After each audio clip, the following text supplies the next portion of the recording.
The CBS Radio Mystery Theater presents...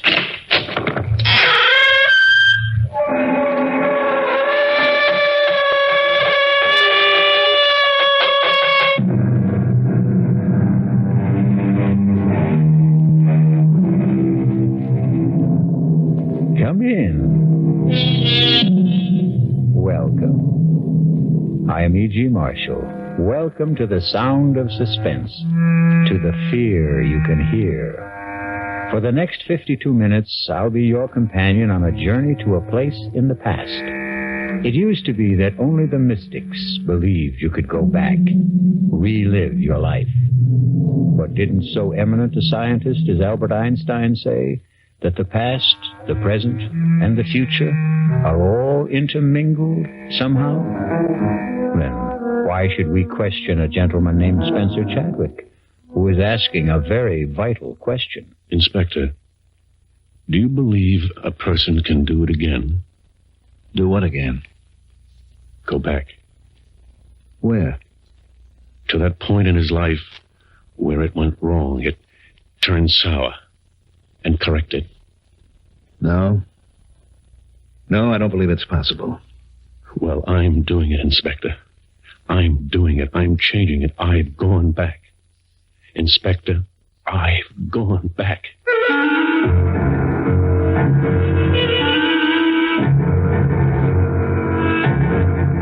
Our mystery drama, You Can Die Again, was especially written for the CBS Mystery Theater by Sam Dann and stars Richard Mulligan. It is sponsored in part by Anheuser-Busch Incorporated, brewers of Budweiser.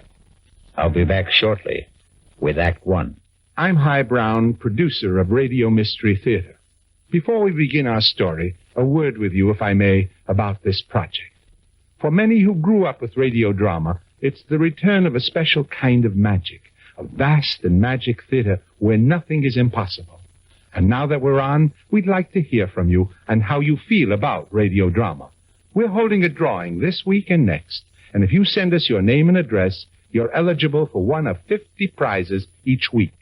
2 AM/FM stereophonos, 2 travel clock radios, and 46 anthologies of modern suspense. Of course, we'd like hearing your reactions to the series, too.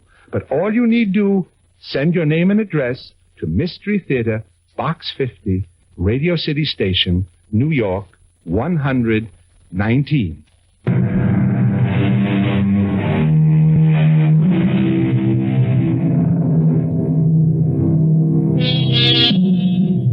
This evening, we're concerned with bright young men.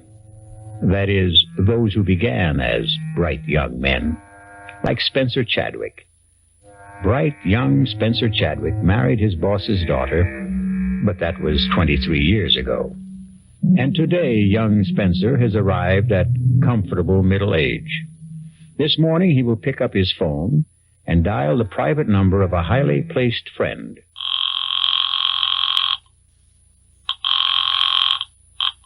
Chief Inspector Faraday's office, Sergeant Milrose speaking. Sergeant, this is Spencer Chadwick. Oh, good morning, Mr. Chadwick. Connect you right away. Spence, I hope you're not calling to cancel our golf date. No, Martin. I'm calling to tell you I murdered my wife. I won't believe it, Spence. I can't believe it. Marty, look at her. She's dead. I see she's dead, but I won't believe you killed her. She's been stabbed, Inspector. Yes, Sergeant, yes. And that's the knife, Marty. Now, Spencer... You'll surely find my fingerprints on it. What's that bruise on your head? We had a fight. She hit me with the candlestick. Inspector, a glass door here leads to a terrace. It's been broken. Spence, an intruder, a thief.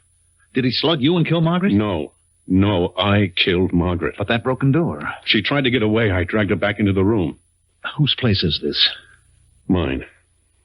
I didn't know you had an apartment downtown. I've been staying with a girl. Spence, you're talking to me, your closest friend, Marty Faraday. Excuse me, Inspector. Shall I start the routine? Yes, of course, Sergeant. Are you going to arrest me, Marty? I have to. I'm ready to go now. But I'm not ready to go. Look, I can't believe what you're telling me. I can't even believe you were cheating on Margaret. How can I believe you killed her? You've been a policeman for 25 years, Marty. Do you still have illusions, faith, ideals? If I do, it was because of people like you and Margaret. I'm sorry, Marty. Look, Spence, is this the way it happened? You were having an affair. Margaret found out about it. She came here, confronted you. One thing led to another, and you killed her. Now, is that the story? Yes, yeah, that's it. Well, where's the girl? I suppose she's dead, too. You suppose? Yes, we can say she's dead. Well, how did she die? I killed her. What? When? Oh, a long time ago. A long time? Spencer, you're not making any sense. How could you have killed her a long time ago if Margaret confronted the two of you here today? I don't know. I don't know. Now, just arrest me, and don't ask me any more questions. I have to ask, Spence. I can't accept what you're telling me. Now think. How could you have killed her a long time ago? Or did she kill me? Spence, please, tell me what happened. It doesn't matter. I want to help you, Spence. I'm your friend. You won't believe me. Try me. Just try me. It's even hard for me to believe it. But it's true. Spence, sit down, will you? Will you just sit down and try to pull things together? Tell me what happened. What happened? It started one morning. It was 3 months ago. I came downstairs. Margaret was at the breakfast table. Morning, darling. Coffee? Thanks, yes. Any mail, Margaret? Nothing worth delaying breakfast. Card from my brother. Where is he now? He had to put in for repairs at Pago. That's Pango. When is he coming home? Oh, next year, maybe. Or the year after, when he gets bored or tired or needs money or decides to get a new girlfriend or another boat. And he's 38 years old. And he'll never get anywhere. Don't say that. It seems to me he goes everywhere. Oh, his life and yours, darling? A study in opposites. You were born poor and you wound up rich. He was born rich, wound up poor. Dinner tonight with the Satterfields. What for? What for? Oh, my God. I practiced for almost 5 minutes before you came down, tossing off what I just said in an offhand, casual way. Dinner with the Satterfields. This is the coup of the century. A dinner party at the home of Senator Satterfield. Ask me how I did it. Why do we want to have dinner with Senator Satterfield? Spence, you asked me to arrange for the invitation. I disagree completely with the man's principles. Oh, we understand all that, but you're the one who decided to give politics a whirl. When did I decide to do that? Well, they say the sign of a really solid marriage is if the wife can accept jokes at breakfast. Shall I remind you of that Chinese or Indian saying that you've been spouting lately? A man spends his first 20 years living for himself, his next 20 living for his family, and his next 20 living for his country. It was you who decided. Dinner's at 7:30, black tie. So be home early. Spence? You're not listening. Darling. Why are you looking at me like that? Is there something wrong? Who are you? What did you say? I said, who are you? Tell me. Spencer. What are you doing here? Now, look, darling, if this is Oh, no. Oh, what am I doing here? If this is a joke, it's not in the best of taste. Look, I'm afraid I don't know where I am. Or who you are. Do you know who you are? Yes, I think I know who I am. I'm Spencer Chadwick. All right, now listen. Sit quietly for just a minute. I'm going to call Dr. Berger. Oh, please, I don't want to put you to any trouble. Don't get up, Spencer. Please, don't get... Where are you going? Home. This is your home, Spencer. Please, don't be alarmed, please. I hope I haven't frightened you. I'll leave this minute.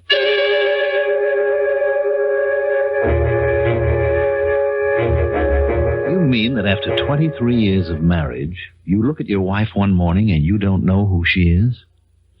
Yes, Martin. All right. You walked out of the house. Now, where did you go? I hailed a cab. Now, where to, pal? I don't know. It's all right. None of us know where we're going. Just answer this. Where do you want me to take you? Just drive. Okay, you're the doctor. What do you think? The Redskins got any kind of chance this year? All right, let's try politics. You think Satterfield's going to run again? Well, as my old man would have put it, you wasn't exactly vaccinated with a phonograph neither. Driver, why are you headed north? Well, you said to drive. The Chadwick building is down on Jefferson Square. I distinctly told you to take... You distinctly told me nothing. What would I be doing in your cab at 9 o'clock in the morning if I didn't intend to go to my office? Yes, sir.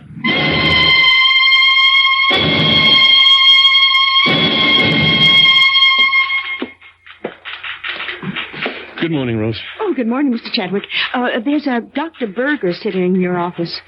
Dr. Berger? Yes, Dr. Berger. Come in here, Spence. I don't have all day. Well, come in and shut the door. May I remind you that this is my office? 15 minutes ago, I received a call from Margaret. Margaret? Is she all right? About you. Me? I thought it important enough for me to stop off here on my way downtown. Hold out your wrist. Wait, why did Margaret call you? She told me about that little episode. What? What little episode? You don't remember saying certain things? Paul, please, what is this all about? Pulse seems to be a little fast. What am I supposed to have said to Margaret? I want you to report to the hospital right now. You can't just walk into my office and tell me to report to the hospital. Who says I can't? But what's the matter with me? I don't know. That's why I'm putting you into the hospital. What did Margaret tell you? That you didn't know who she was. Well, how could I not know who she was? Have you had moments when you didn't know people, or you didn't know where you were, or what you were doing there? Well, certainly not. Now, level with me, Spencer. Listen, those things, they happen sometimes to everybody. How often do they happen to you? Well, the incident with Margaret, was it the only one? Well, Spencer, I'll see you at the hospital in 30 minutes.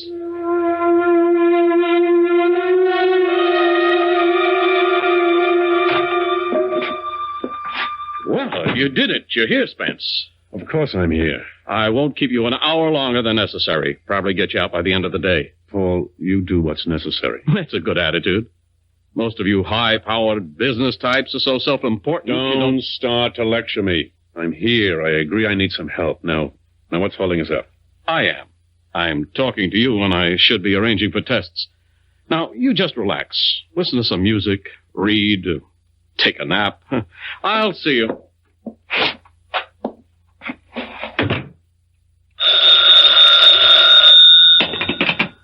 Hello? Spencer? Peggy? Is everything all right, Spence? Peggy, where are you? I'm at the apartment. Where else would I be? Tell me, are you all right? Oh, yes. Oh, yes. I'm certainly all right now. Oh, Peggy, I almost lost you. How could you lose me? It could happen. How? Dr. Berger, he could make it happen. But not now, not anymore. Do you know why? Why, Spence? You called me just in time. You warned me just in time. And I'm getting out of here this minute.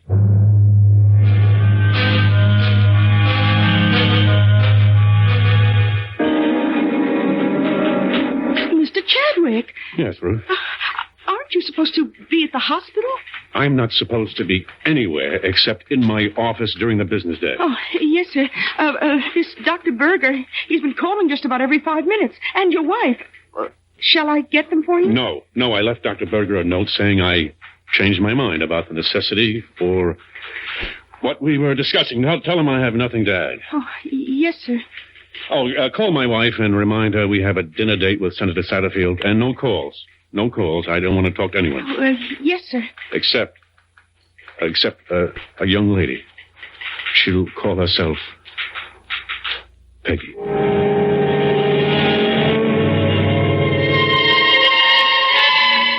Well, for 23 years you hum the same tune, and then Suddenly, one morning, you hear the music of a different drummer. A drummer named Peggy. Or is she a piper named Peggy, who will have to be paid? We shall return shortly with Act Two.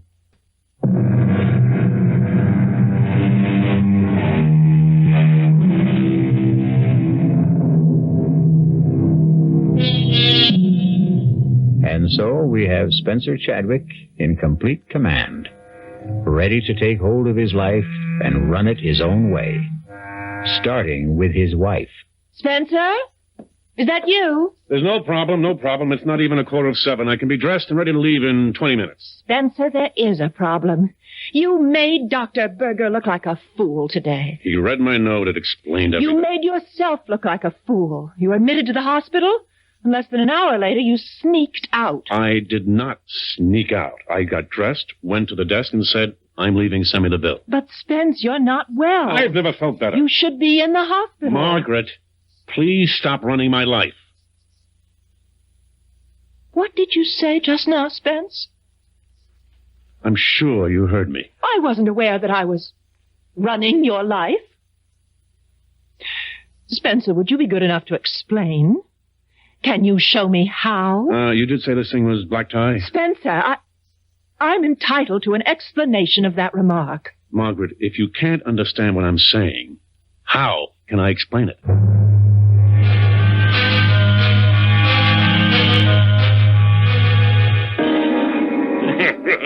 Quite a man, this husband of yours, Miss Chadwick. Some brandy? Yes, thank you, Senator. We need men like you in public life, Spence. Fellas with their heads screwed on straight. You know, I have an opportunity to recommend a man for a presidential advisory commission on... I don't think I'd be interested, Senator. I like your style, Chadwick. You play hard to get, but you do it convincingly. The public eats that up. No, Senator, it's not a pose. You see, sir, it seems to me that I've spent all my life working for other people. Serving others is the most richly rewarding profession a man can follow. That's if he happens to be a selfless person. But I never saw myself as a manufacturer of farm equipment. I wanted to study languages, the basic structures of human communication. An admirable calling. Margaret and I were going to leave for Tibet on our honeymoon, but my father-in-law became seriously ill. Somebody had to look after his affairs till he could get on his feet again. That was 23 years ago. He never did get back on his feet, and I never did get out of his office.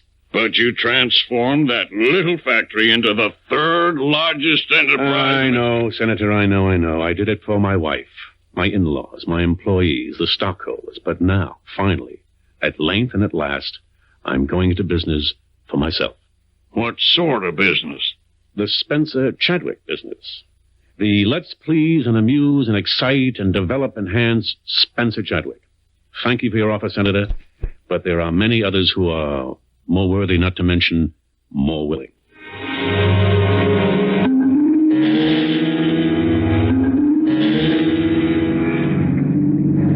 Spencer, when did you decide you were no longer interested in public service? Oh, it's been building for a while. We'll have to talk. Oh, about what? About what?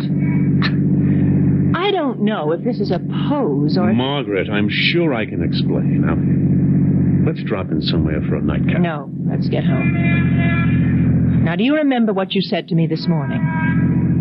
No. You insist you don't recall our little scene at breakfast? No, I'm very sorry. You looked at me this morning. You said... Who are you? You said it with sincerity and conviction. You meant it. Look, I may have been... You may have been what? Daydreaming. No, it was not daydreaming. It was wishful thinking. Oh, Margaret, what are you saying? Spencer, you're having an affair. What? Please don't deny it.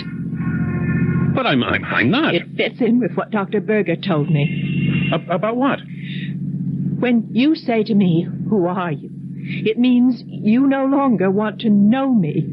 You're trying to wish me out of your life. Oh, Margaret, I can tell you... Now listen, Spencer, don't try to insult my intelligence or yours. And then, what just happened at Senator Satterfield's? What just happened? Well, suddenly you're no longer interested in public service. Why?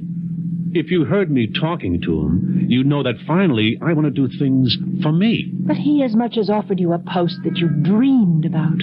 A sensitive post. And you could become an important man nationally. You've spoken about it a dozen times. Margaret, I no longer care about it. Well, of course not. Because you become controversial. Make enemies. And then they try to get something on you. And now that you're having an affair, you're vulnerable to scandal. But I am not having... Oh, don't lie to me. That just makes it worse.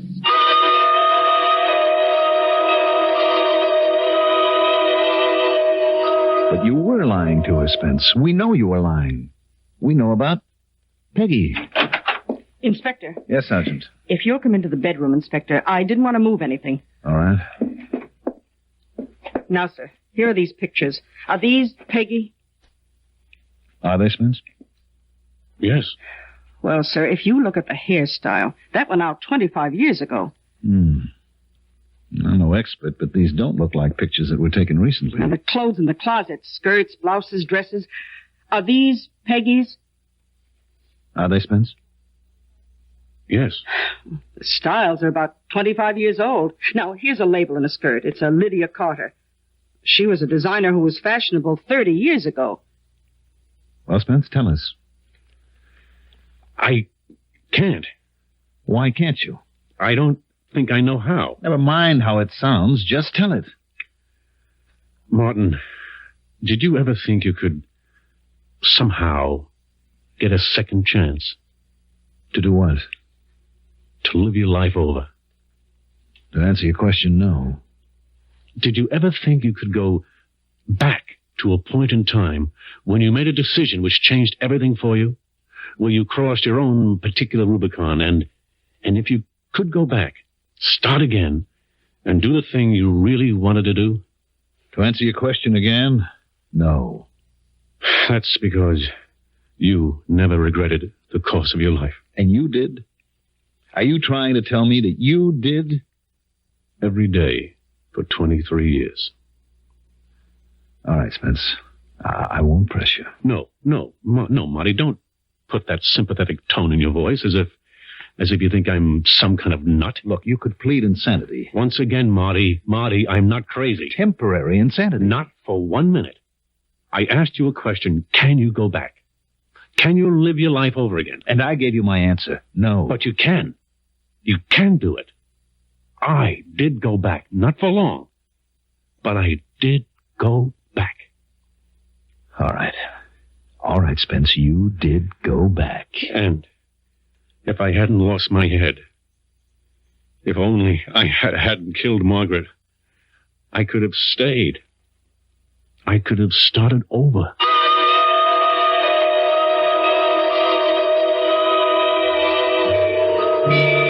Peggy, want to go to a movie? No. I missed the news broadcast. Anything happening? They think a war just started. Oh, come on, Peggy. Come on. There aren't going to be any more wars. Everybody knows that. People may be crazy, but they're not insane. Where? I think the man said Korea. Someplace like that. But maybe I didn't hear it right. Hey, if you don't want to go to the movies, what do you want to do? Sit home and just listen to you. Tell me about the trip you're planning. Well, first, don't call it a trip. We may never come back. It may take all our lives. Fine with me. And we may never find it. Great. What are we looking for? The origin of language. For instance, we say brother in English. German, Dutch, Scandinavian, so on, say a form of bruder. Same basic word. Latin, Greek, frater. The BR becomes FR. Russian, obrat. The differences are all in pronunciation. Okay. How did this one language spread so far and wide to cover so many different kinds of people? Arbeit. How? That's what I want to find out. And we will travel and study and research, and one day, maybe... Maybe what? This Indo-European language, it's only one of 30 language families, At one time, was there one single language, the mother of all? Was there? I don't know. One day, I hope to find out. You sure you won't mind scrounging around Europe and Asia? Oh, I've been to Europe and Asia. Ah, but not with a backpack. Not with a sleeping bag. I'm going to love it. Now, one thing must be clearly understood. At no time, regardless of the bind we may find ourselves in, shall we ever, under any circumstances, wire your father for money. Promise? I promise.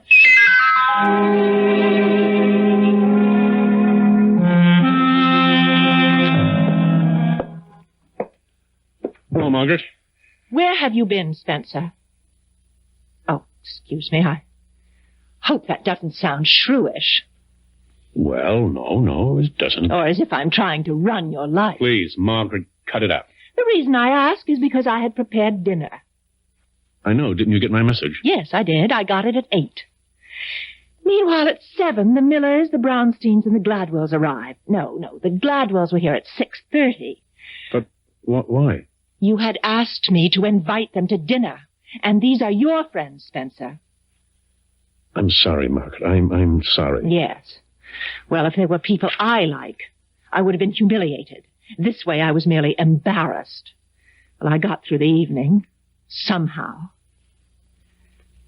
Spencer, tell me, who is she? Margaret, believe me, there is no... I start with the premise that it's my fault. Somewhere I must have failed you. I've gone wrong. But I don't know where, and I don't know how. Tell me, Spence, tell me. Margaret, please, Margaret. Please, Margaret, what? Oh, Spencer, I've been happy. You've been happy. Our marriage, it's been the envy of so many of our friends. Oh, darling, has it been a lie? Have we been living a lie all these years? Do you want the answer? I demand an answer. The answer is yes, it's been a lie. Who is she, Spence? Who is she?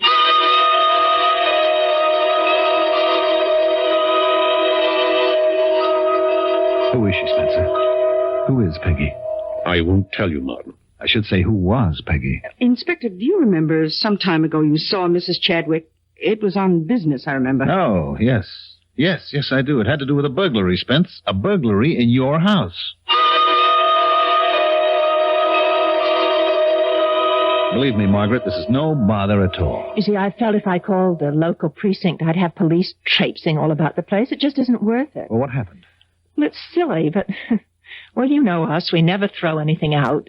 It's a sound idea. The worthless junk of yesterday has suddenly become expensive antiques. It's incredible. Yes, Margaret.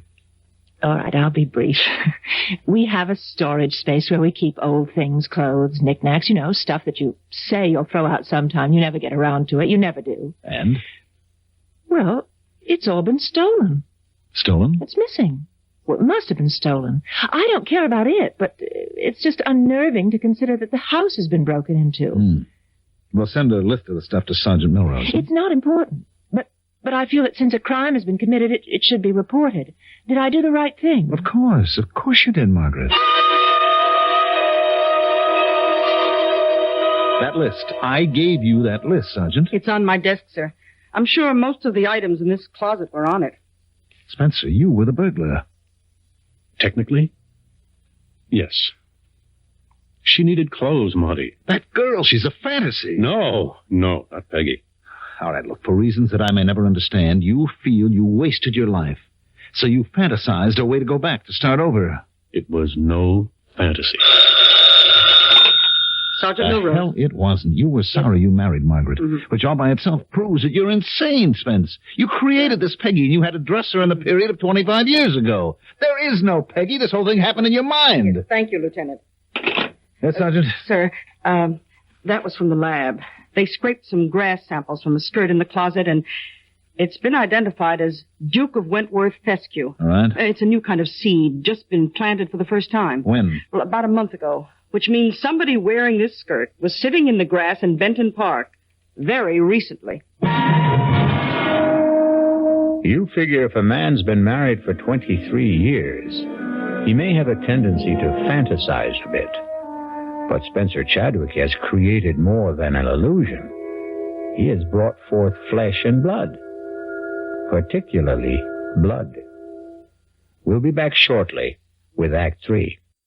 This is WBBM Chicago News Radio 78.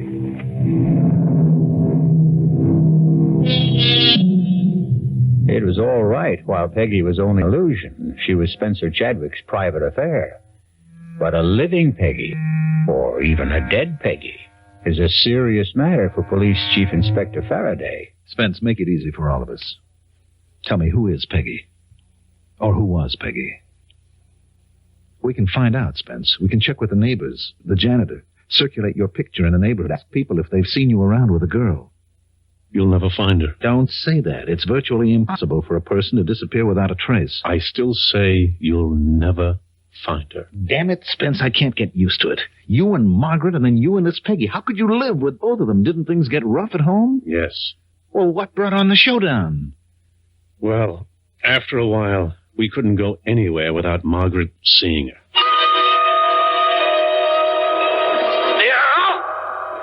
Come on, rockabye! Spencer. What?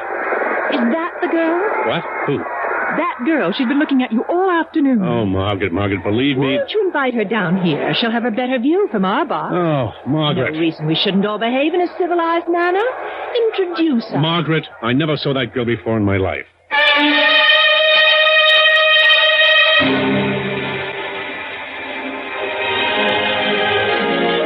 Margaret, you're staring. No, not me. That girl's been staring at you all evening. Margaret, believe me. Wherever we'd go, there'd be no peace. She always suspected somebody. Last week, it even happened when we were playing golf with you and Henrietta. You're up, Margaret. I'd use a 3-wood on this hole, Margaret. All right. Oh, too bad. Well, you go up there and show me how, Marty. You rushed the shot. You lifted your head. I really don't care about golf. You made the date with Marty and Henrietta. We simply can't drop out of circulation. Spencer, that girl in the foursome behind us. Margaret, she's not the one. Spencer, where were you? I had a meeting. Oh, well, we progress. Used to be you didn't know, you couldn't remember. And now at least you're courteous enough to lie to me. You've been drinking, Margaret? Yes, that's true. I have been drinking. Margaret, it's not good for you. Oh, I don't know. Let's consider that. Drinking is not good for me. I won't fight that. However, what you're doing, that's good for me, Although I must say you're treating me nicer these days. You started off by asking, who are you? As if you didn't know me, and now at least you don't ask. The phone rang today, and I answered it, and the line was dead. What's going to happen, Spence? I intend to go away with her. Well, finally, you've admitted it. You are having an affair. Yes. Who's the woman? Who? Yes, who? I'm not sure you'd want to know. I have a right to know. Well, perhaps you do. Who is she, Spencer? She's you. Me? Yes, Margaret. The girl is you. What kind of nonsense? No, that's not quite right. She isn't you. Then what were you trying to say? She was you. She isn't Margaret Chadwick. She was Peggy Wainwright. Spencer, don't look at me like that. I'm scared. Do you want me to prove it to you? Come with me.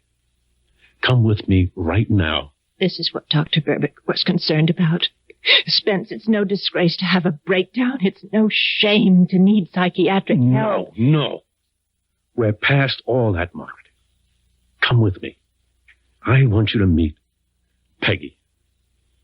Come with me. No, Spencer. You come with me. You come with me to Dr. Berger. You know, Margaret, people like you have one answer.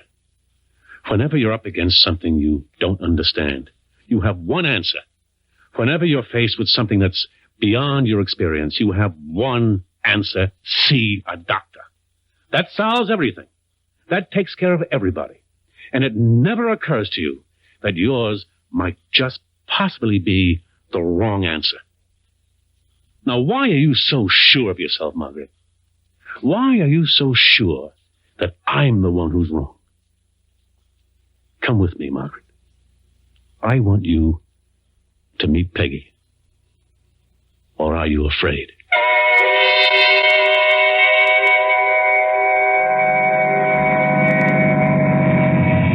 Does it look familiar, Margaret? Spence. This is 32 Benton Boulevard.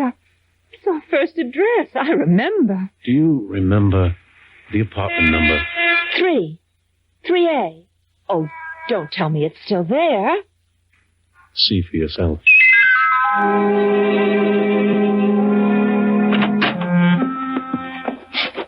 Spence. How did you... Our first table. And this bronze candlestick, our very first wedding present from my brother. These clothes. My clothes. How did they get there? They're here because they're Peggy's clothes. Oh, look, Spence, the Lydia Carter skirt. Oh, you love me in that. Do you know that style's come back? I want to put it on. Do you remember what we used to do? We'd go for a walk. In the park. Dinner at Luigi's. We never had dinner at Luigi's. Oh, that's right. We couldn't afford it. And by the time we could, we weren't living here anymore. And we stopped at the burger shop. What's tonight? Thursday. That means there's a free concert in the park. And then free dancing. Oh, let's go, Spence. Let's do it all again.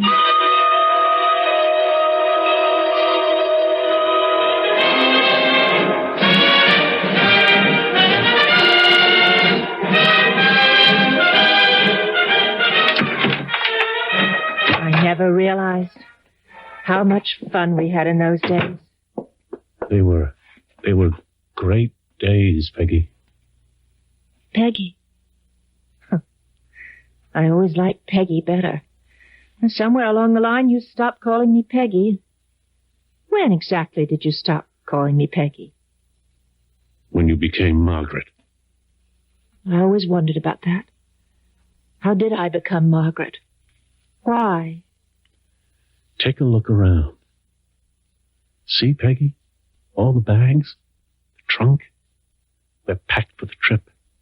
The trip? The trip to Tibet. Oh, yes. We were all set to go. Yes. You remember? Yes. As a matter of fact, you were a little bit sick from the shots, remember? Remember? Yes. And then the telephone rang. The phone? Yes, the phone rang. It was... It was my mother. Yes, it was your mother. I remember. Answer the phone. Go ahead, answer it. You answered it that night. Hello? Yes.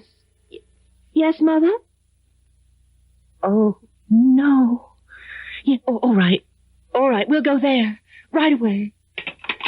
What is it, Peggy? My dad. He's had a stroke. How bad? Well, they don't know yet. Oh, Spence, I don't think we can... I can't leave Mother alone right now. No, we won't. Oh, Spence, I knew you'd understand. That's when you became Margaret. That's when you were no longer my wife, but your father's daughter. Take off the skirt. Leave it here. Go home. It belongs to Peggy. Spence, what's the matter with you? I'm Peggy. That night was the start of it. The start of what? The start of the campaign to mold me into the kind of man you had in mind. A man who would enjoy the kind of existence you always had and always wanted. Safe, comfortable, secure. All you were asked to do was to help my father, who was deathly ill. Who else could have done it? My brother? It was supposed to just be a temporary arrangement. But it suited you, Spence. It suited you. I started making the kind of money your folks never dreamed of. I built an empire. I never wanted it. You wanted it. You wanted it so badly you stopped being Peggy. You went somewhere else. You became lost. But not me. I'm not lost. I found my way back. And when I got there, I found Peggy again. Now, take off that skirt and give it back to Peggy. Spencer, I listened to you. Now you listen to me. I've been listening to you for 23 years. And now we've come to the end. The bags are packed, and it's not too late. We're leaving for Tibet. Peggy and me. Peggy? Peggy? Yes, Spencer, darling. Spence, get this straight. I'm Peggy. Don't listen to her, Spence. She was always out to destroy you. She almost did till you came back to me. I'm Peggy. The only Peggy you have. She's lying. She's trying to stop you. We are going to Tibet. Fat chance. You'll take that appointment from Satterfield. That refusal was just a ploy. You know it. He knows it. Shut up, Margaret. Shut her up, Spencer. Shut her up. I didn't destroy you. You destroyed me. I have to kill her, Spence. Go ahead. Live with this fantasy of yours, this Peggy who rewrites history. She's all yours. I want my skirt. Take off that skirt. It's mine. It's all I want from you for 23 years of marriage. Don't let her out of here. She'll tell everybody about us. They'll put you away, Spence. Get away from that door. No. Spence, keep away from me. No. You won't get out that way. Spence, I warn you. I'll hit you with this. Now, you asked for it. You asked for it. Use a knife, Spence. Use a knife.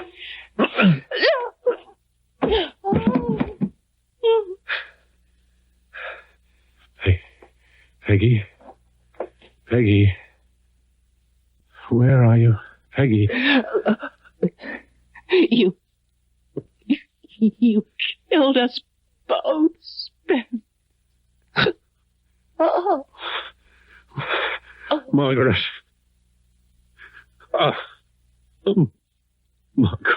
Margaret.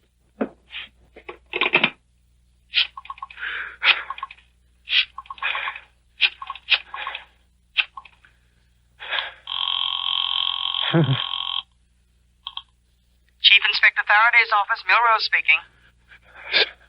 Sergeant, this is Spencer Chadwick.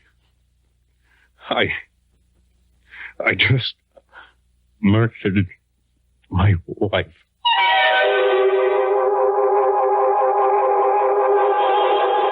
Well, as they say, all of us are two people. One is the person we think we are, and the other is the person we really are. And the secret of a long, happy life is to make sure the twain never meet. I'll be back shortly.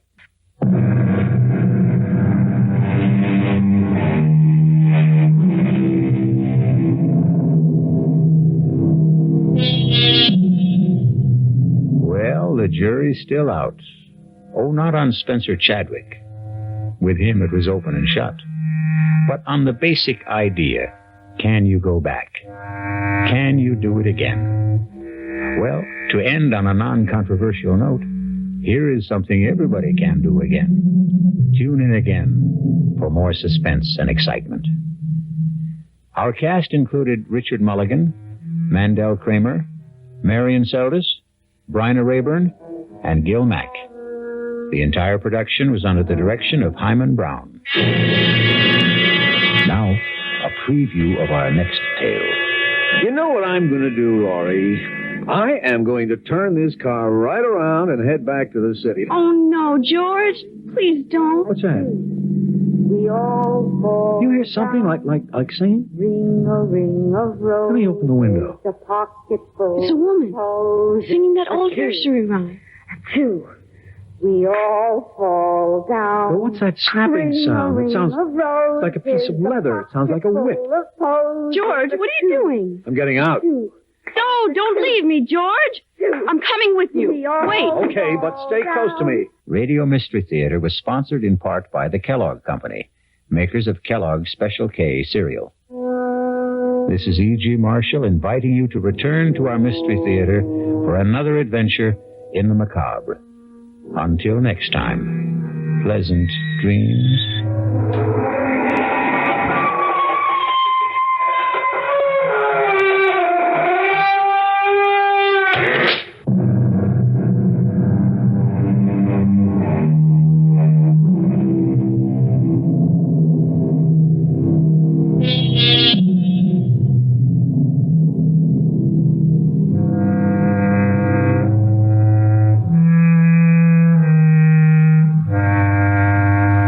In Chicago, it's 33 degrees. The WBBM News Time, 11:23.